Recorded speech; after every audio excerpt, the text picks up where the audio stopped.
Well, good morning, everyone. Thank you so much for joining me here today. My name is David Mudd. I'm the Global Head of Digital Trust Assurance at BSI, the British Standards Institution.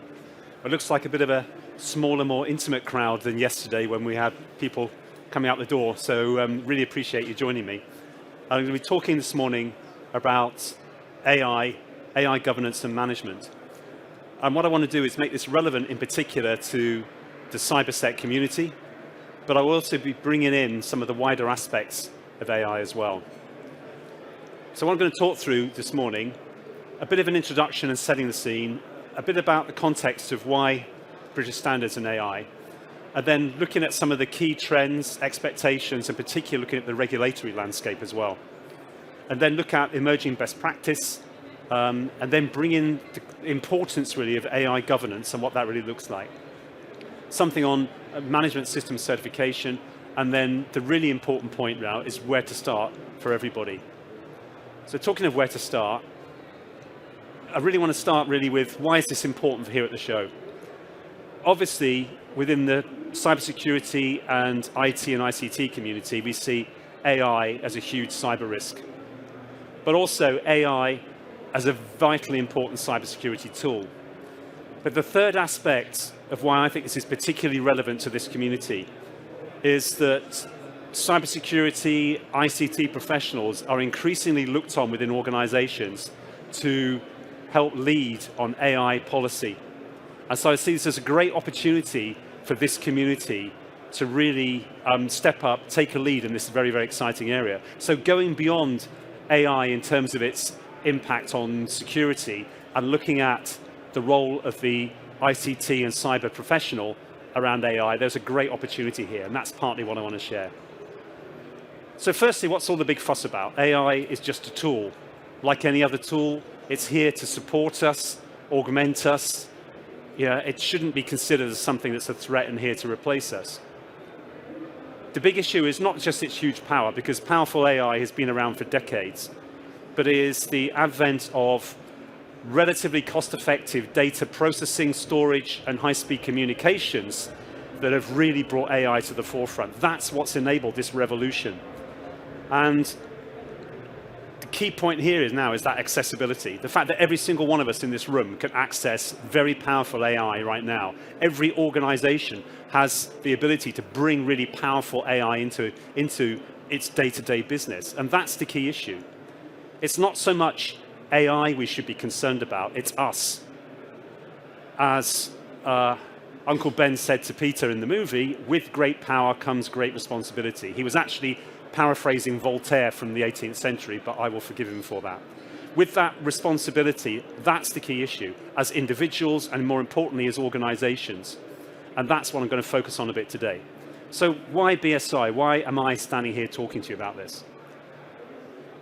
I won't read all the detail on here out to you, but we are a purpose-driven organization, independent from government, independent from shareholders, with a mandate to work for the public good, supporting industry in bringing in trusted and effective solutions for a better society. We have British in the name, but we're truly global, with most of our clients and indeed our own people outside of the UK, and a very strong presence right here in the Netherlands. We're really focused on positive change with two key themes. One, the most important issue we all face today, which is sustainability. And then secondly, trust in the digital technologies. And if there is one disruptive technology that has the power to really impact sustainability positively and develop a more inclusive, smart future that is sustainable for us all, it is AI. So we really believe in AI as a force for good. And that is our mission, to help bring AI as a force for good into society. So we do this right now through shaping best practice. We are at the center of shaping ISO 42001 for AI management.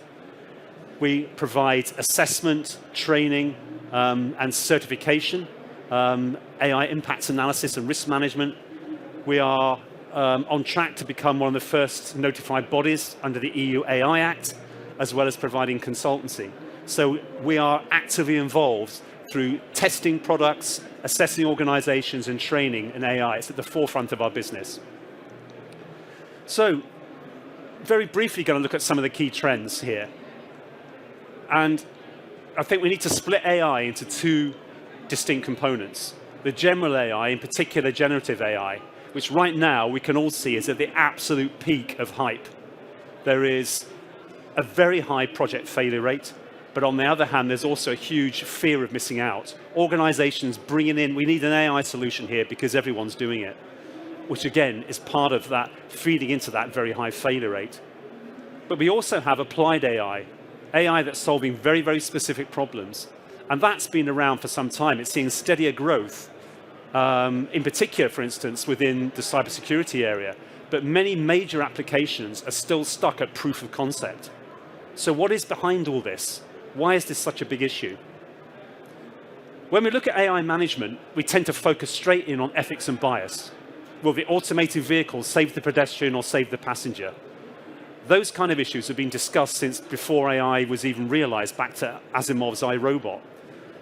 But if we look at what do we expect from an AI solution in industry, it's a lot more than that. Obviously, fairness, the ethics side, but also safety, privacy aspects, robustness, maintainability, data quality. There are many, many aspects to what industry expects from an AI solution. But we also need to consider the wider societal impacts and expectations as well.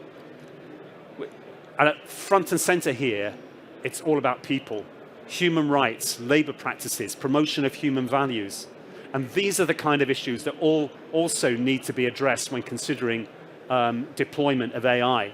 So there is a lot more to this. And this is why we have seen the emergence of regulations all around the world.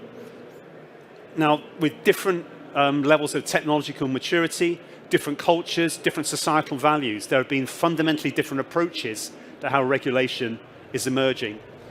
Here in the EU, it's by far the most mature and the most comprehensive regulation with the EU AI Act. The focus here is on minimizing harm to citizens, allowing industry to grow but minimizing harm. If we then take, say, China, they also have multiple regulations. Some of them really up to date, specifically around generative AI.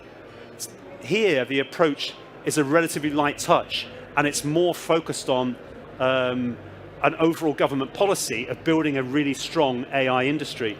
And very, very similar approach actually in India. Then we've seen in the USA an executive order focusing on protecting government and security, but a very light touch across industry. And then Canada, Australia, slightly light touch with a voluntary code of practice. The UK went for a very specific vertical approach, saying AI in medical is going to be very, very different to AI in marketing or recruitment. However, the impact of generative AI totally smashed that. And with the change of government, we're now looking at potentially in the UK a different approach. So all of these different approaches make it very, very complex to understand really how to bring a product to market. They all have some common themes. As I mentioned, that human in the loop is a primary point and focus within regulation. Obviously, technical robustness and safety, transparency, privacy, data governance, diversity and fairness, the bias issues, but also the social and environmental well-being. AI that's sustainable and beneficial to all. I was having a discussion earlier today talking around AI management, and again, focusing back onto the impact of the planet. So against all of these themes, you can see it becomes much more complex managing an AI solution, bringing it to market in a way that's going to be acceptable to customers, to all shareholders, stakeholders, and indeed to government. And this is against this background that the management system for AI has emerged. Global best practice for governance and management of AI. It follows, if you're familiar with, say, 27001, you'll find the structure of this standard very, very similar. A harmonized structure, AI-specific controls. Very important point here. It applies to not just to developers, but to users. This was another challenge question I had. If I'm just using AI, why is it my problem? Going back to how we use AI and why that's so important, I'll give you one example. We're working with a client in the UK who makes software for voice analysis, quite often used for training purposes. So you can imagine if you're training people in a call center, you've had this call may be monitored for training or quality purposes. This software then analyzes the caller, analyzes the response, and provides feedback. That is not high-risk AI. But if that AI is used by, say, a financial organization selling financial services or a recruitment organization, and that same AI says this voice sounds uncertain, they might not be telling the truth, and trains people on that, that AI is then making decisions that impact people's rights to money, finance, housing, and recruitment. That AI becomes high risk. That's nothing to do with the AI, that's how it's being used. This is why it's so important that as users of AI, you understand the implications and the risks. And this is how this standard can help you. So, managing it the ISO way. If anyone who saw the presentation I gave yesterday on 27001, the same point here. So, key point is, we all tend to focus on doing. And the Plan, Do, Check, Act is something bandied about a lot in ISO and management system circles. But the planning involving context of the organization, getting the leadership involved, making sure everyone understands their roles and responsibilities, and then performance evaluation, independently checking the effectiveness of what you're doing, and having continual improvement are vital, particularly in such a dynamic, high-risk area and quickly evolving area as AI. So similar structure, as I said, to 27001. Who's familiar with 27001? Anyone? Oh, there's a few. Great. So you'll be familiar with the fact, setting the context of the organization, doing a risk assessment, reviewing the controls, and coming up with a statement of applicability. So the controls. 27001 has over 90 controls within the AI. Yes? Question. That's standard ISO 42000? Yes. Is it already public available? Yes. So the standard was published in December last year. Sorry, I should have made that clear, leapt into that. So it's been around for nearly a year now, and we are already assessing and certifying organizations to it. So only 38 controls against 27001's 93. However, some of these controls are very wide-ranging, and so there's a lot of complexity within here. So these are the basic groups, and some of them will be kind of familiar. Policies, very, very familiar ISO approach, resources, assessing impacts. But some of them, such as the system lifecycle. This then looks at the whole of a project development lifecycle, a lot of complex aspects in there, the use of AI systems, but in particular, I focus in on data. Without access to trusted quality data, AI is dead. Data is critical, and that's one critical area here within 42001. So this addresses these key issues such as bias, fairness, transparency, but it looks at all of these aspects and then provides a comprehensive management structure to make sure you are bringing a solution to market, either creating it yourself or deploying someone else's solution in a way that can be compliant with regulation. So, this is a challenge we get right now. We urgently need to get our products out to market. What's the benefit? Do I actually need to do this yet? With the EU AI Act coming in, we're still going through looking at what the harmonized standards are going to look like, but there's a very strong alignment. AI 42001 will not mean you're automatically compliant with a regulation, just as any other management system standard, but it will provide the structure for demonstrating compliance and covers many of the issues. But right now, you don't need to do it. So why should we? Going back to this again. 2 points here, a strategy and governance. With that fear of missing out and that imperative to get solutions out there that have the latest technology now, are you really being responsible to your organization and to all your stakeholders by rushing that product to market? And this is why I want to talk a little bit about governance first of all, because this is a critical piece here. So some questions to ask. Number one, is your strategy for AI actually aligned with your business strategy? Are you just bringing something in because you need to get AI out there? How does your AI actually help you with your business strategy, your top and your bottom line? Is your risk appetite and your AI risk aligned? Do you even know what your AI risk is yet? So understanding that is absolutely critical point. And then, is your whole team whether it's your sales team, whether it's your product development team, your marketing team, clear on your policy around AI. And in this high-speed evolving market, do you know, not just today, but tomorrow in the future, that you're on top of this? This is a fundamental top-level C-suite issue to be addressed here. And here's a model out there with the camera phones again. This is a good one, taken from an ISO standard for governance. And this is that link between your governing level and your operational level here to make sure the governing is directing, monitoring and evaluating, taking into account the external factors, and that collaboration between the governance level and the managerial level. And this, I would say, is absolutely critical. Now, when you're looking at what AI can do for you, and going back, actually, I'm just going to go back to this point here again, about your AI strategy and that governance piece. You might not have every single idea as a manager, as a leader. And so some of the work I would advise around here is engaging with the whole of your workforce. When we look at what AI can do, every single one of us knows if we had a bit more time or a bit more focus, we could sort this problem out, sort this problem out.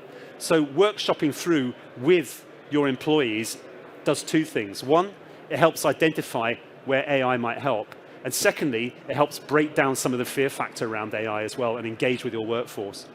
And the second point to consider is looking at the art of the possible. Potentially looking at getting some independent person in to actually stimulate your organization to thinking about what AI can do for your strategy. So employee engagement and art of the possible are two key factors, I think, to help you with this piece. And this is something then you're working on, looking at what are those options and how can AI really, really help, that you're then working on within that governance structure. Now, we're already certifying organizations against this management system standard. Here are some of the key reasons. Number one, 80% of AI projects fail to meet the full expectations. Using best practice from start all the way through gives you a much better chance of being the 20% that actually succeed. Getting it right first time, obviously, improving that stakeholder engagement, supporting compliance with regulation, but it's these two right now that are really making a difference. Where AI is creating so much potential opportunity, but so much fear, being able to demonstrate that your organization, either from developing or deploying it, is doing it in a way that's trusted and responsible in accordance with a standard that over 100 countries around the world have agreed represents best practice, is building trust and allowing our clients to move forward with their AI deployments. So that's the really key reason why people are engaging right now. And then, so where do we start? It goes back again to this strategy and governance piece. And this is something that, as I've mentioned, it really starts, I think, with understanding what AI can really do for your organization. And so your engagement with your workforce, potentially getting others in to help give potential ideas and stimulate where AI may actually benefit, and then governance.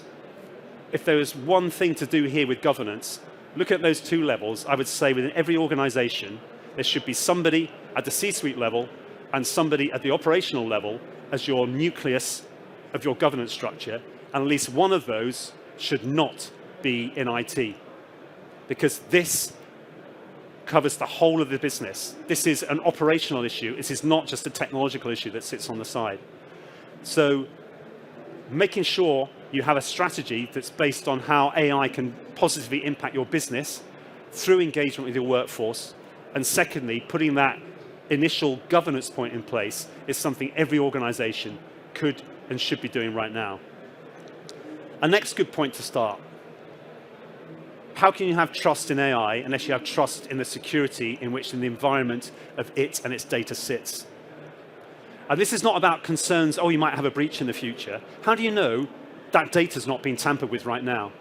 How do you know that algorithm is robust? And this is as much about integrity as it is about looking at breach resilience. So those of you, there's quite a few who are already engaged on 27001, great. That really is the start point to building trust in AI, is building trust in your ability to secure the environment in which it sits. I'm now going to quickly go through some of the areas that we can help. Training. We have specific training solutions around the management system 42001, but also basic AI terms and concepts, risk assessment, impact analysis, and a whole load of technical subjects. One really key point here is you could do a web search right now and find hundreds of courses on AI, quite a lot of them written by AI. Everything we're doing here traces back to an ISO standard, where once again, over 100 countries have agreed this is best practice. So that terms and concepts, getting a common language, lexicon to use around the details of what AI really means is a great place to start. Pre-certification assessments. So understanding if you have something in place, then what is your gap between that and what best practice looks like? Certification. As I said, we're already certifying clients against this standard, and it's helping them to build trust internally as well as with external stakeholders. And then the final point, we're also actually doing product testing as well. So in collaboration with a software development partner, we are actually testing algorithms and data sets against ISO standards.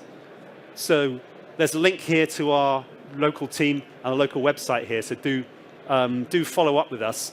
And I would say, looking at what's happening with our training right now, that is the really good place to start. Our training courses, another good point is many of them are available on demand.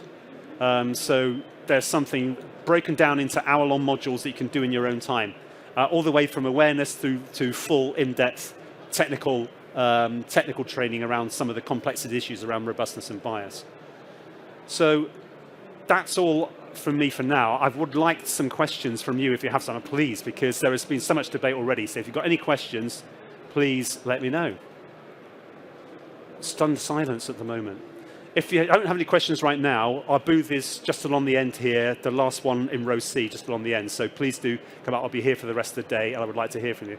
Otherwise, I hope this has been interesting and informative, and thank you very much for your time. Thank you.